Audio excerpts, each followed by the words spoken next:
Bienvenue sur Un jour, une question. Moi, c'est Mimi. Oui, Mimi, c'est mon prénom.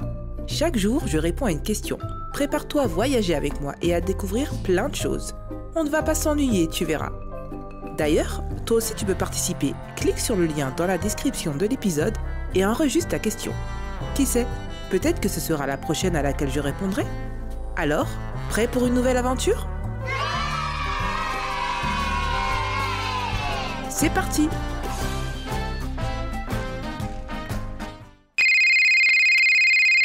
Bonjour Mimi, moi c'est Auréa et je voudrais savoir pourquoi il a du feu. Bonjour Auréa et merci pour ta question. Le feu, c'est quelque chose de fascinant. Il éclaire, il réchauffe, il peut cuire la nourriture, mais il peut aussi être très dangereux.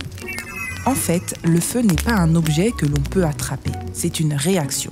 Il apparaît quand trois éléments sont réunis. Quelque chose qui peut brûler, comme du bois ou du papier, de l'air, plus précisément de l'oxygène, et une source de chaleur, comme une étincelle ou une flamme. Quand ces trois choses se rencontrent, la matière se transforme et libère de l'énergie sous forme de lumière et de chaleur. C'est ça le feu. Si tu regardes bien, les flammes ne sont pas toujours les mêmes. La couleur change selon ce qui brûle et selon la chaleur. Le bois donne souvent une flamme jaune et rouge, l'alcool brûle avec une flamme bleue, presque invisible. En laboratoire, les scientifiques arrivent même à produire des flammes vertes ou violettes. Le feu a aussi changé l'histoire des humains. Nos ancêtres l'ont découvert il y a plus d'1 million d'années, peut-être grâce à la foudre qui mettait le feu à des arbres.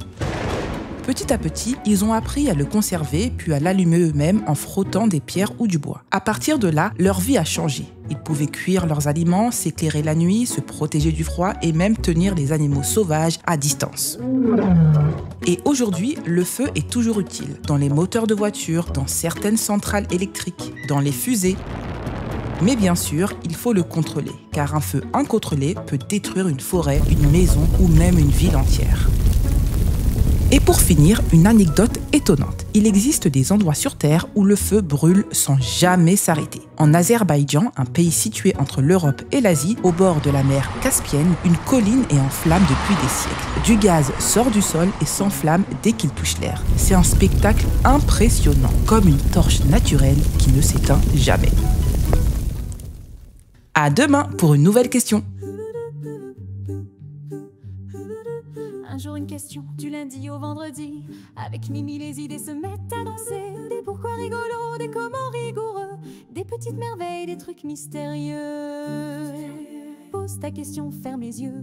Et laisse Mimi t'emmener un peu plus loin, un peu mieux, car chaque jour c'est le moment rêvé. Pour s'émerveiller, réfléchir et s'amuser. Na na na na na na na. La na na na na na na. La na na na na na na.